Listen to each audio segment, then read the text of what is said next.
Welcome everyone to Huobi X-Change, the very first episode of Huobi X-Change. My name is Dako, your host this evening, and tonight we are joined by a very special guest, founder of TRON, Justin Sun. Welcome to the show. How are you feeling this evening?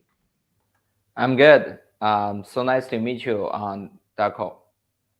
Thank you, and likewise as well. Now tonight we're going to be talking all about you, and I'll be picking your brain a little bit, and I'm sure tonight everybody's going to learn a lot more about the fabulous Justin Sun. So many questions. So just to get started, before we actually begin, I want to also make clear that tonight in tonight's stream, we're also going to be having 3 candy drops. So everybody has extra reason to be very excited as well who are watching. So now many people want to know how Justin Sun made it.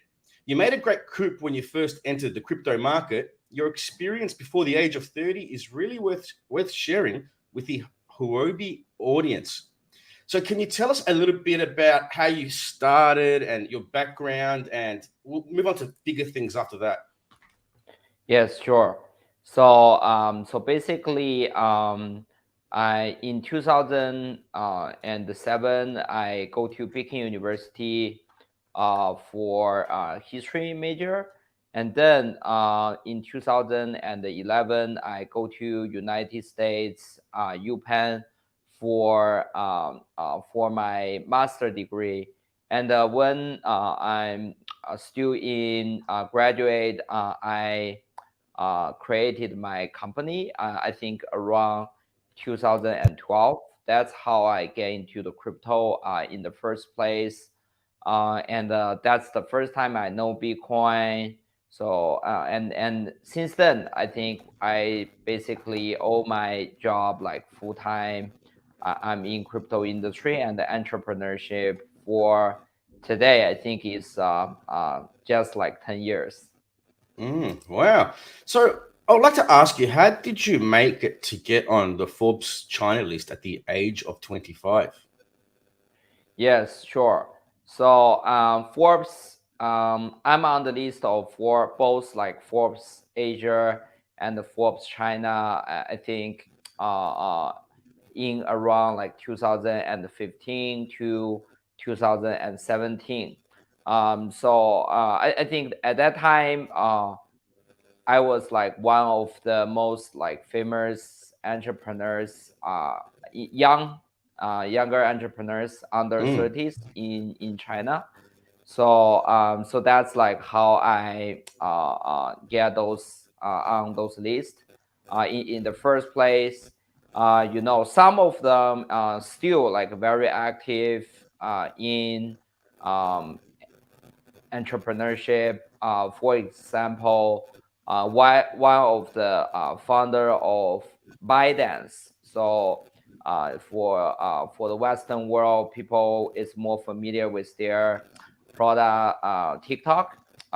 They are also, I think, around like 10 years ago on the same list with me in Forbes, like 30 under 30. Wow. And you also created the world famous TRON, the public chain, at the age of 28.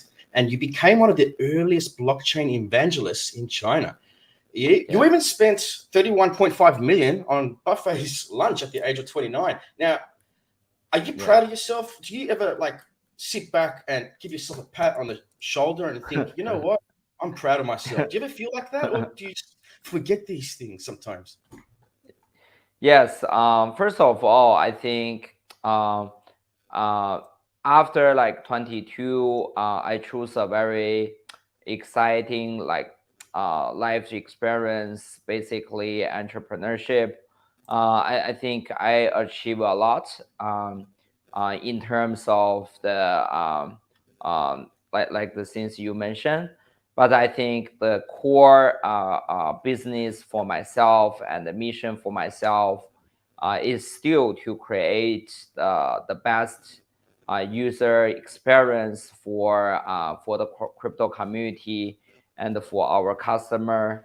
Back to 2012, like 2013, when I first tried to persuade people get into crypto industry or get into Bitcoin, I think the most of the question like people ask is we don't have like good like a fiat on ramp, right? When I trade like crypto, it's very hard to deposit and withdraw the money, and also we don't have like stable coin to settle all the transaction. So I think since then, right, and also of course we don't have a very reliable and flexible blockchain to do all the transaction. So that's why I think after those years, I find there's a lot of the things we need to improve into first place. I remember also a very funny story. I think the first time, I think in 2015, when I learned about like Ethereum and I purchased some of the Ethereum. At that time, like Ethereum don't even have like any mobile wallet at all. Oh So wow. so yeah, so there's no not only no mobile wallet, but also on laptop there's no wallet as well. So it's very hard. The only way for you to store Ethereum is on exchange. So at that time, it's on Poloniex exchange.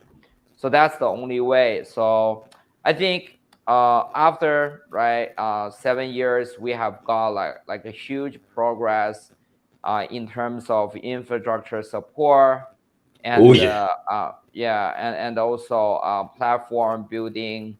I think we just need to put more time on all those things to build even like a better infrastructure and a platform for our community.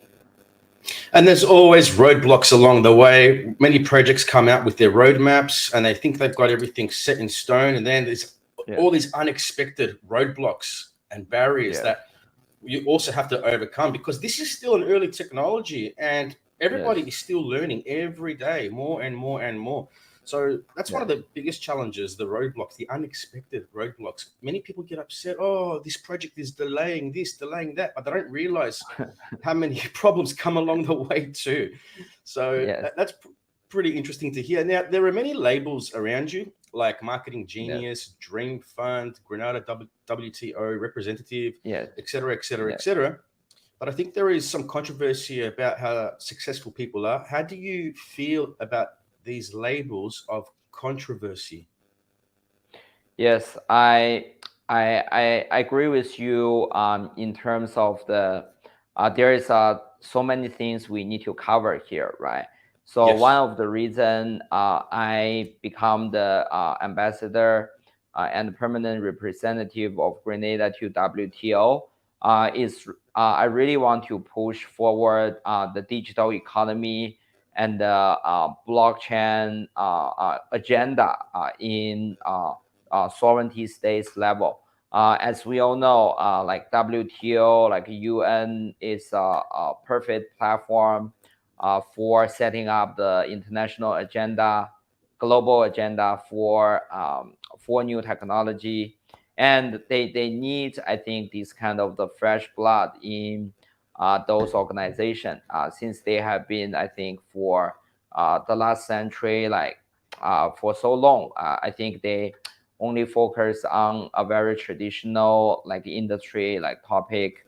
So that's why I think I will be contribute lots of things on pushing forward the global agenda for blockchain digital economy. I think that's the first thing. And then the second thing, I think controversial things come along with innovation. I think that's also one of the reason I have always been in the blockchain industry, because I feel myself useful in our industry. I can contribute a lot of the innovative thoughts and products to our industry. Probably sometimes people won't understand, but I think after a long time, they will start to understand that. So that's why I think for myself, if some days I'm not like controversial anymore, right? people will talk about me just like they are talking about like Warren Buffett. I will feel like on the other hand, I will also lots of the advantage because at the end of the day, I think I want to be the one who always try to promote innovative technology, innovative things all the way. So that's like my idea. I'm a strong believer of controversy creates cash. And Yes. an old friend of mine, John McAfee, used to say the same thing as well. Don't you think controversy can also be used to your advantage, especially in business? Or you don't Yes, think so? I think so. So I think also controversy is also a good way to get on media, right? So because Yes. media always want to cover controversial things because controversy can bring topic to the news and to the media. So they want to cover controversy. And also at the same time, this is I think a very good idea and platform to promote a new technology, right? For example, one of the reason I have lunch with Warren Buffett, like everybody know, Warren Buffett is a little bit against like crypto. I think before I win the auction, right? So that's why I think this create this kind of the irony, controversy, which I think will bring like everybody's eyeballs to blockchain like Bitcoin, right? People and some people will start to know about Bitcoin and the blockchain because of my lunch with Warren Buffett, right? And then they will start to learn about that, get into that. So I think that's why, especially for new technology and the new innovation, being controversy is not a bad thing, right? I remember also when I learned like first when like Tesla invented electronic things, that's also very controversial in China at the time because everybody is using candle, right? So the first man using lights really like create lots of controversy in China. So like people gonna talk about if these like lights gonna hurt anyone if you use them, right? So people will talk a Oh, lot of wow. things about new technology. I think back to like 1920 or 1910 at that time.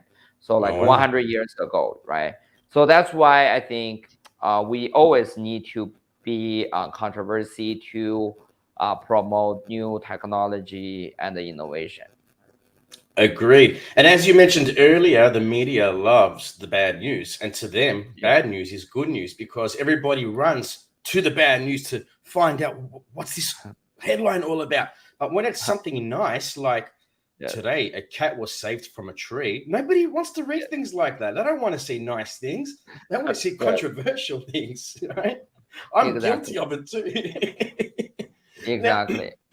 going back a few steps though, to Yeah. well, talking about a little bit about your history in the earlier years, but Yes. one question I really need to ask is like, how and why did you actually get into crypto?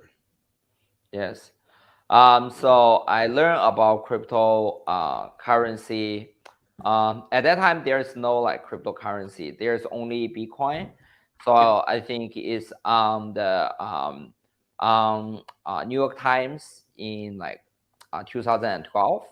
So I read basically one piece about Bitcoin, and I really get interested in the idea of Bitcoin. So at that time, I think people call it the money for the internet. So basically, they say like you probably have balance on like PayPal, right?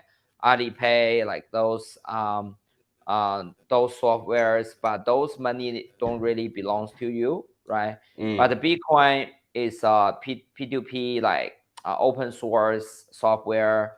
which like every Bitcoin in the wallet belongs to you completely in an open source way. At that time, I'm not using a very complicated wallet. At that time, there's only like a very QT simple.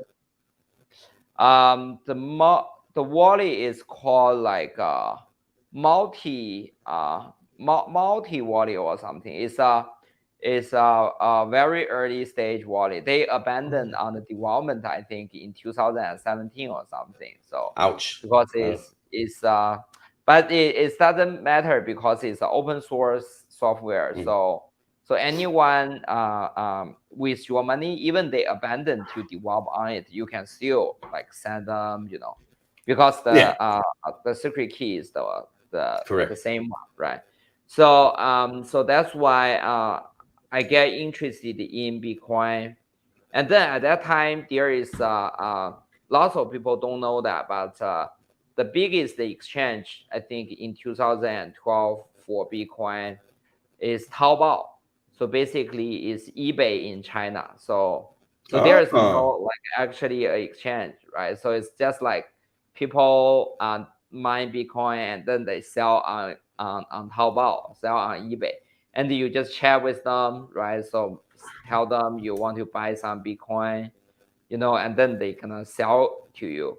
And then at that time, the price for Bitcoin is very cheap in China, you know, because lots of the people mining Bitcoin is in China, so they are mining Bitcoin, and they were mining it with CPUs, correct? Back then. Yes. At that time, there is no like GPU or like a more advanced like chips, right? Development is also developed by Chinese, but at that time, I think most of people mining Bitcoin for CPU, right? And then because lots of miners in China, they can sell you for a cheaper price. And then you can sell them on localbitcoin.com in United States or anywhere in the world. So people in the US will buy them in a premium, basically. So that's how I interested in start to do a little bit arbitrage, Bitcoin arbitrage in the first place. That was a good time to do it back then. Very good time to do it. Yeah. Then I think later people start to have like empty gox, you know, have a centralized exchange. In China, we have BTC China. So so everything start to, I think, take off. And back when you first discovered Bitcoin, at that time, did you ever expect it or ever dream for it to reach those all-time highs that we have seen it reach? Or did you think never, impossible? Back then. Yes, I think back then, I think always it's just like today. People is always in two moods. I think on one hand, people will feel like Bitcoin gonna replace US dollars, so it's gonna to go into the moon. It's gonna to become like 1 million US dollars or something. And then, but in reality, Bitcoin is at that time is less than $1, you know. So even a little bit of volatility gonna cause the price like huge, going down like in a very big way, you know. So that's why for me, I think at that time my strategy is, so basically I doing some arbitrage to earn some money, right? And then I spend like the most of the money I earn from arbitrage all in Bitcoin, because I earn those money in the Bitcoin world anyway. So there's no hurt, right, to store Bitcoin. So that's how I accumulated Bitcoin at that time. So and also I gave lots of Bitcoin to my friend at that time to get them to learn about like Bitcoin. So at that time Bitcoin is very cheap, right? So I think it's less than $1. I think in China if you buy them it's like 50 cents or something. I gave my friends like 10 Bitcoin, like something, to Oh, wow. basically, yes, let them to learn about like Bitcoin, crypto, something like that. Yeah, help them to build a wallet. Yeah. Mm. And I've been around crypto since about 2012 as well. Now, do you remember when Bitcoin was at $1? People would say, "Oh, it's going to reach $100," and then other people would think that person was crazy. Bitcoin will never reach $100, and then when it hit $100, people were saying, some people were saying, "I think Bitcoin will reach $1,000," and everybody would say, "You're crazy. Bitcoin will never reach $1,000. No way it will reach $1,000." And then it went through a very bullish period in the hundreds. And it went up and up and up, and it crossed $1,000. This was a massive thing. And then the next person that said, "I think Bitcoin will go from $1,000 to $10,000." Again, everybody thought that person was crazy. And it happened, as we all know. And then we have more people saying now it will reach $100,000. It will reach $500,000. It will reach $1 million. People still think that those people are crazy, but they've been proven wrong every time along the way. And it's not just Bitcoin. It's many other cryptocurrencies have done like hundreds of thousands of percent up from their all-time lows as well. It's not just Bitcoin. If you compare Bitcoin to anything, or if you compare Bitcoin to alternative coins, it's probably one of the slowest movers as a main currency compared to the alternative coins. So today, when people ask me, "Oh, should I buy Bitcoin?" I don't give them financial advice, but what I say to them is there's a lot more room for growth in other currencies and stronger and faster than there is with Bitcoin. So, but that's just my unprofessional and irrelevant opinion speaking. So, all right, cool. I wanted to get that out. That was really, really good to speak to you about that topic right there. So next up, the current achievements that you have are not only due to your courage and innovative leadership, but also you have always stood at the center of the wind. I would like to ask, what is the life goal that you're pursuing now after accumulating fame, fortune, and wealth? What is your end game? Do you have an end game? Yes, I think for an end game, as I just said before, I think it's always to build the best like product and the platform for crypto community. So I think one of the biggest reason we have like so much growth in the past like 10 years is because we are trying to build and build the better user experience for everyone in the world and make them feel comfortable on trading crypto. I think that's like the most important things. For example, right? So like in 2015, when I try to buy Bitcoin, it is extremely hard to do it, right? So it's hard to deposit the money to exchange. And also the exchange API latency is very high. There is no stable coin settlement for crypto. And also there's no like DeFi, like NFT, basically what we have today. So that's why. Yes, exactly. So there was no YouTube channels for us to hear news and stuff back then either. Yes. I remember. I remember. So at that time, the most of the time for me to follow like Bitcoin news back then is bitcointalk.org. So it's a very small website. So there is no like journalist cover Bitcoin or crypto news at all. So basically every day I just get up, get on bitcointalk.org to see if there are like any news about Bitcoin. So that's like how we learn, right? And then after these years, I think with all the YouTube channel, like CoinDesk, Cointelegraph, right? So we have lots of like, I think the blog, right? Lots of full-time like journalists like cover Bitcoin and all of other cryptocurrency like every day, right? And then we have this kind of Web3 concept.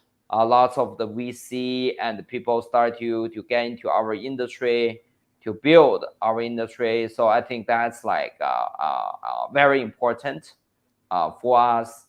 So that's why I think that's like my end game. I think for the next like 10, 20 years, I just want to build Bitcoin and build a cryptocurrency community, just like what I do for the like last 10 years, right? So I want like for the next like 20 years, probably trading Bitcoin or earning crypto. It's just like people use on WeChat, you know, Facebook, WhatsApp. It will be like super easy, right? It will become like the foundation infrastructure for everybody's daily life. I think that's important. So I think that's also like one of the angles for like Tron, Poloniex, like all the platform we created, right? We just want them to become a very big part of our daily life. I thought you might say as an answer, retirement soon, but it seems like there's no stopping Justin Sun. You're a machine, brother. Yes. I think I will. Yes, I think I will continue to build. I think this is also like one of the most important topic in our industry. Okay, and as you mentioned Bitcoin talk earlier, you made me giggle because I remember back in those days, people used to say, or we used to say, hey, if you want to hear about the next initial coin offering, check out Bitcoin Talk. That was the place to find them. Yes, exactly. Nowhere else. Ethereum also launched on bitcointalk.org, you know, yes. Yep. Yeah, basically that's the platform. At that time, you know, it's just like, it's like Big Bang theory, you know, all the planets and the stars actually comes from Big Bang theory, right? Exactly. At that time, it's all bitcointalk.org. So if you want to get news, you visit them. If you want to launch a project, you go there, right? Yep. And if you want to sell like Bitcoin, buy Bitcoin, you can also talk to the people over there. So basically, I think at that time it served like all different functions, right? Yeah, So it was a one-stop shop. Yes, exactly. So that's like how like everybody gets started on like Bitcoin and crypto. I think back then, I think in the first place. You're very optimistic in the crypto market. Now, what is the current share of cryptocurrencies in your personal assets? Yes.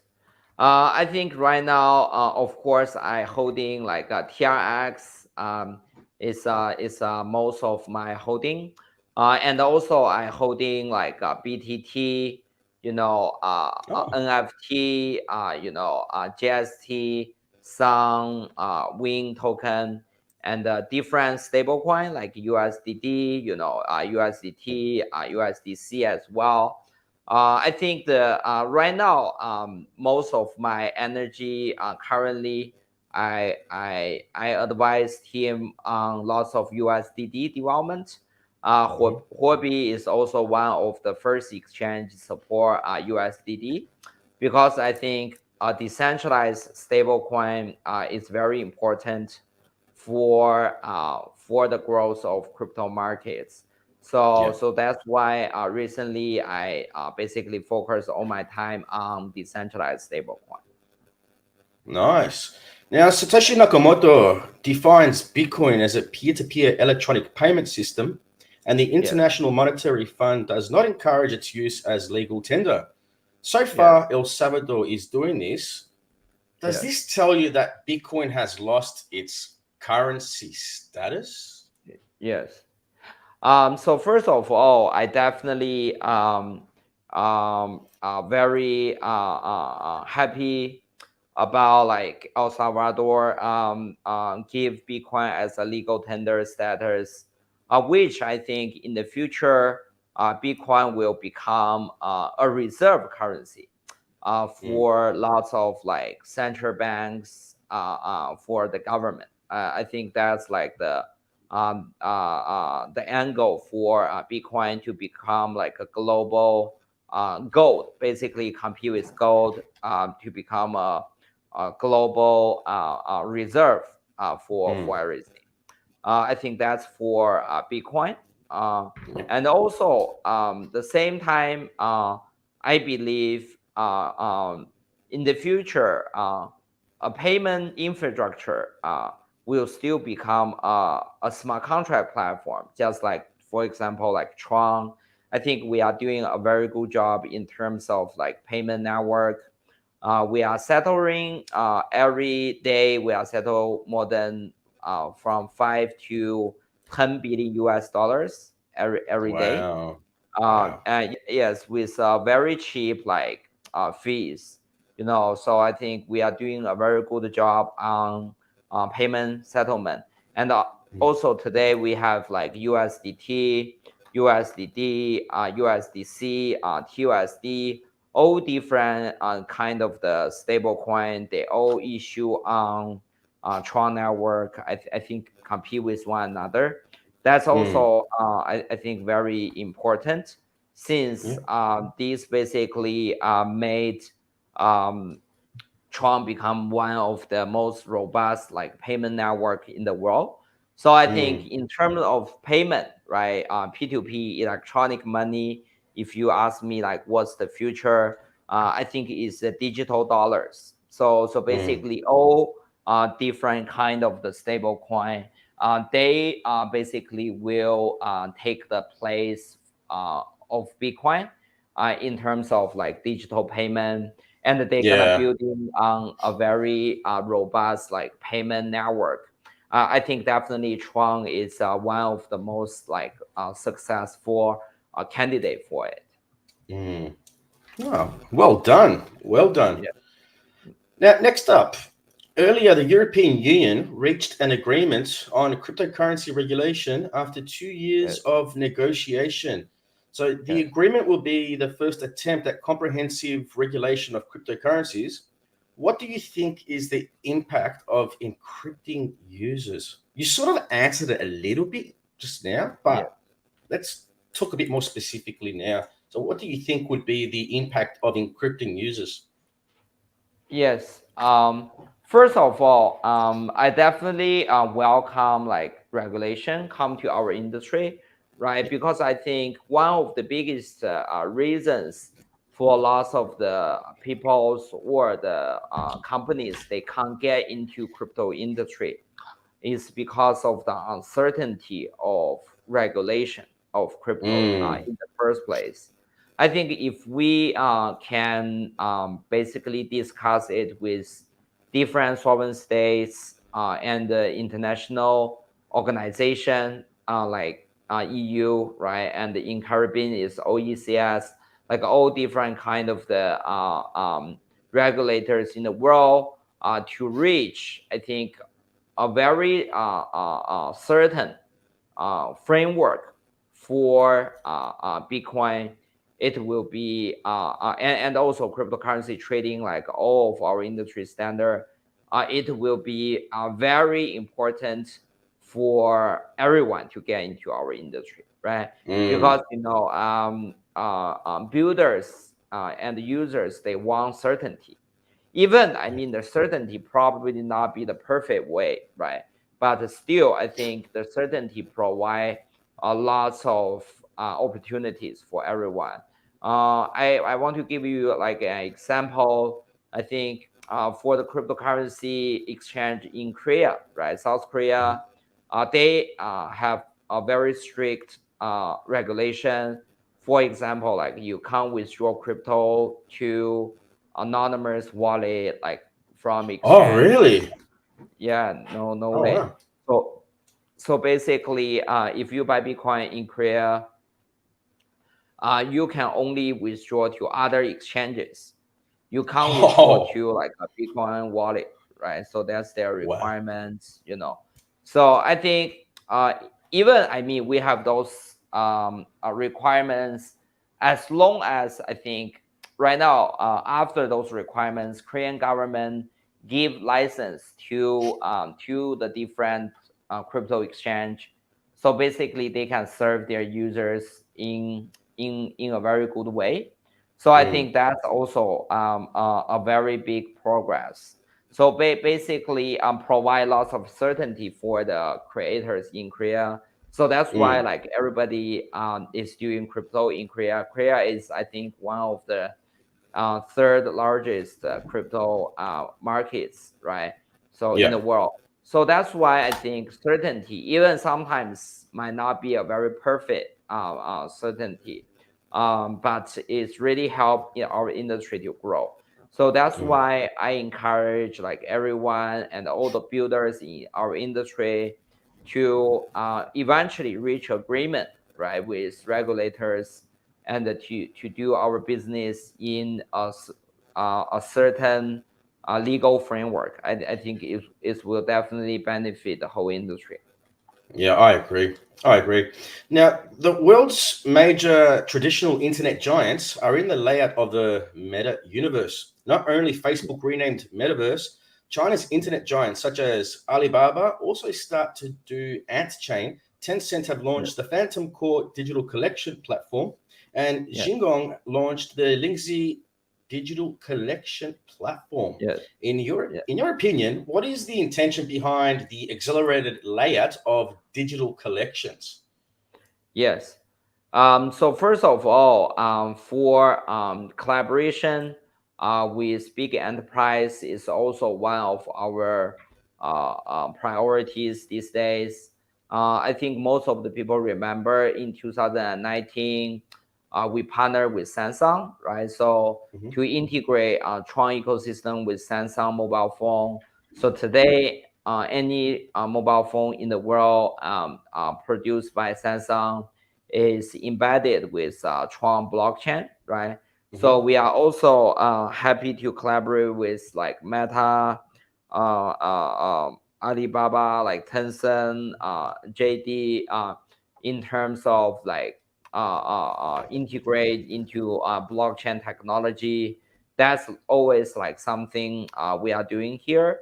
I think those big enterprise also has interest to collaborate with us, since blockchain like NFT is the future for internet, right? So I think that's why it's lay a very good foundation for all the cryptocurrency in the future. And also at the same time, I believe today, this kind of the digital collection like NFT is also the future for company branding, art collection, because eventually I think everything will be online, right? So if I collect something, if this is completely online, I think it will be way better than offline collection and the purchase. So that's why I think I'm one of the big advocates for NFT, right? And we launched like Ape NFT platform is NFT trading platform on Tron, and we also expand to Ethereum as well. So I think this is like also a very big since currently we are doing now. Yes. The world is moving so fast. It's moving so fast. Sometimes I think I just cannot keep up with all the progress being made by the human race. It is unbelievable. So next up, we've got a couple of questions left before we give this awesome stream a wrap. So next up we have, has Web3 really arrived? Can it really upend the internet? What kind of business opportunities do you foresee as you have made great achievements besides having the Tron public chain kingdom and USDT stable currency? Will you make layouts in the direction of the NFT like really seriously? Yes. So first of all, I believe when we invest into Web3 project, we don't want to invest those Web3 projects created some kind of the concept out of nowhere, right? So it's like I just want to do like Web3 Facebook or like any like Web2 product. They want a Web3 version, which I think is not the right way to tackle it. I think the good way is basically we will see, for example, like what we use the most in the crypto industry, which has very solid use case in the first place. And then we want to expand it to a better infrastructure or better product. I think this is a better way.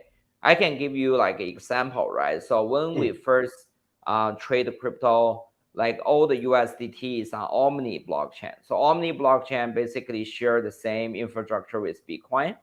So it's very slow, and it's not like basically smart token, you know, and also don't have like any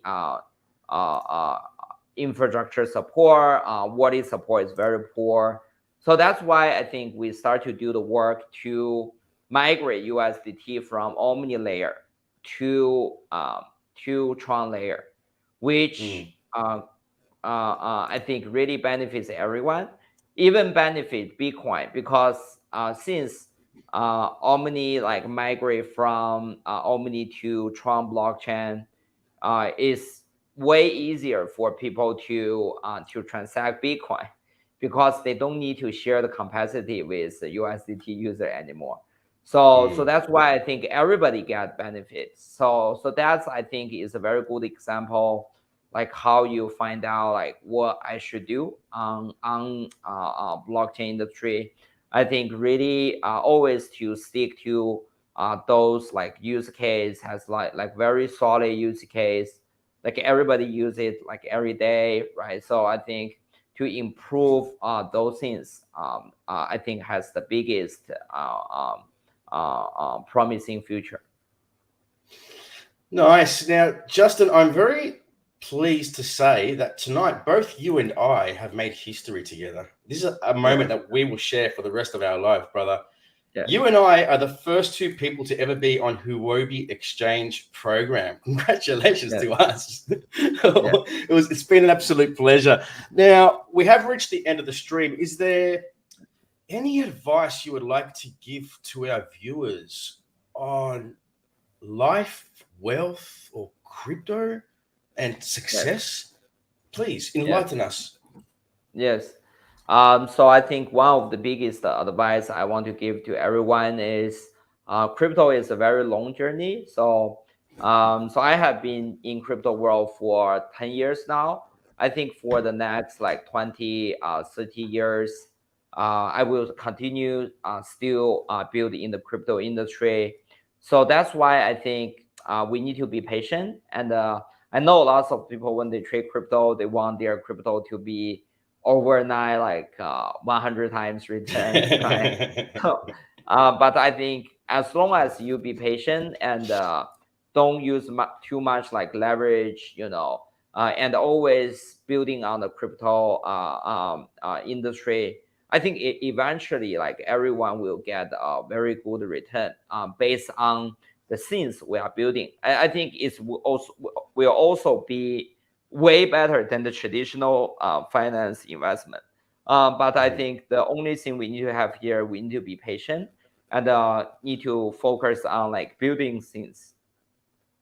So what Justin is saying is crypto is not a get rich quick overnight scheme. If you're going to be in it seriously, you have to be in it for the long term. A lot of people enter the space and get very upset because they haven't mooned and Lamboed in 3 days off $50, right?